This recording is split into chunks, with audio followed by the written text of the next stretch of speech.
becomes mine. For all these years, I've faced the world alone, and now the time has come to prove to them I've made it on my own. This is the moment, my final test. Destiny beckoned, and never I can second best. I won't look down, I must not fall. This is the moment, the sweetest moment of them all.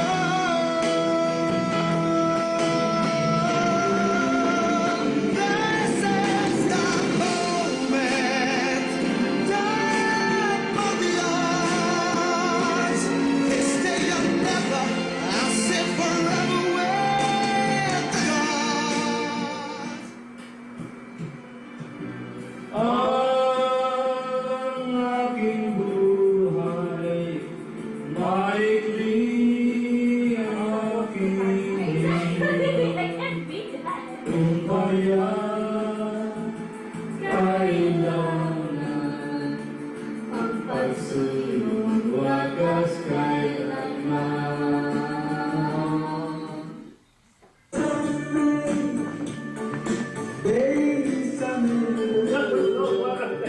Nirgano ah. Akala mo ay ganito. Ikot ka ba? Ikot sa likod. Ay, ganito mo.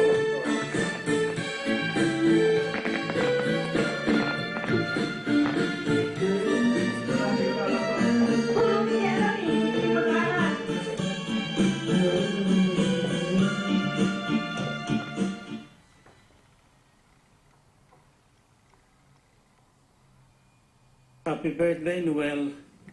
May kasabihan tayo na when one gets older, he or she also gets wiser. Is that the case with you?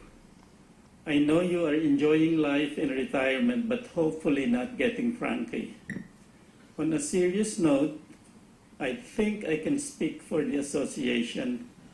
Thank you for all the hard work you have done for our kababayans na sinalanta ng bagyo. Na-make up ka na, nag-empake.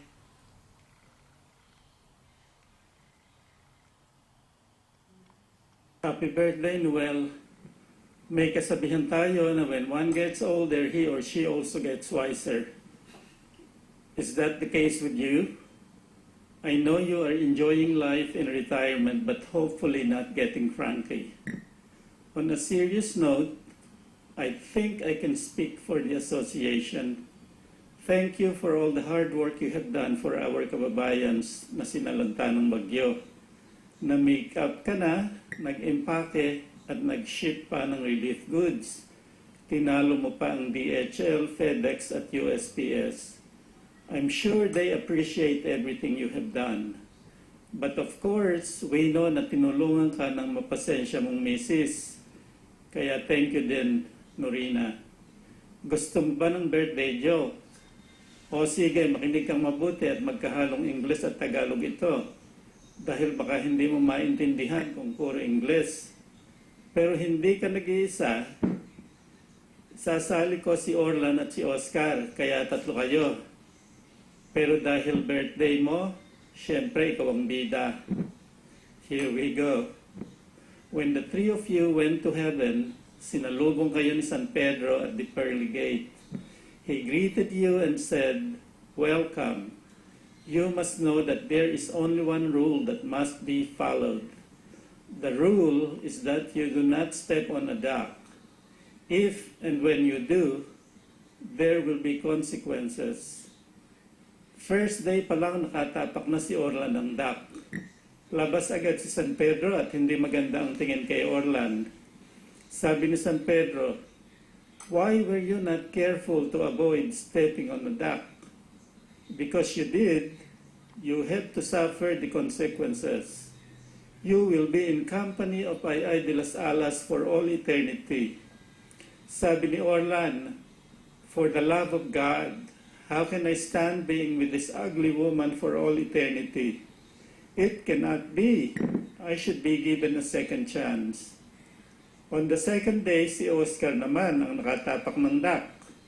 Labas na naman si San Pedro and said, "You two are so careless and have to be with Pokwang for all eternity."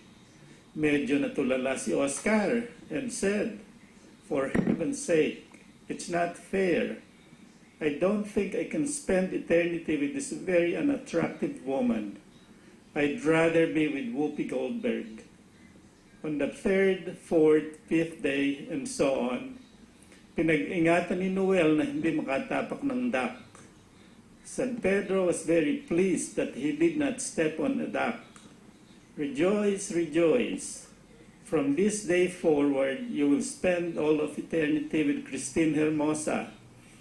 Dahil may pagka-humble si Noel, sabi niya, "Thank you, Lord. But do you really think I deserve to be with this very beautiful woman?" Biglang sumabad si Christine Hermosa. "Oh, shut up and be quiet.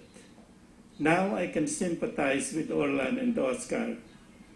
Tanong ni Noel, "Bakit mo naman nasabi yan, Christine?" "Well, because I also stepped on a duck."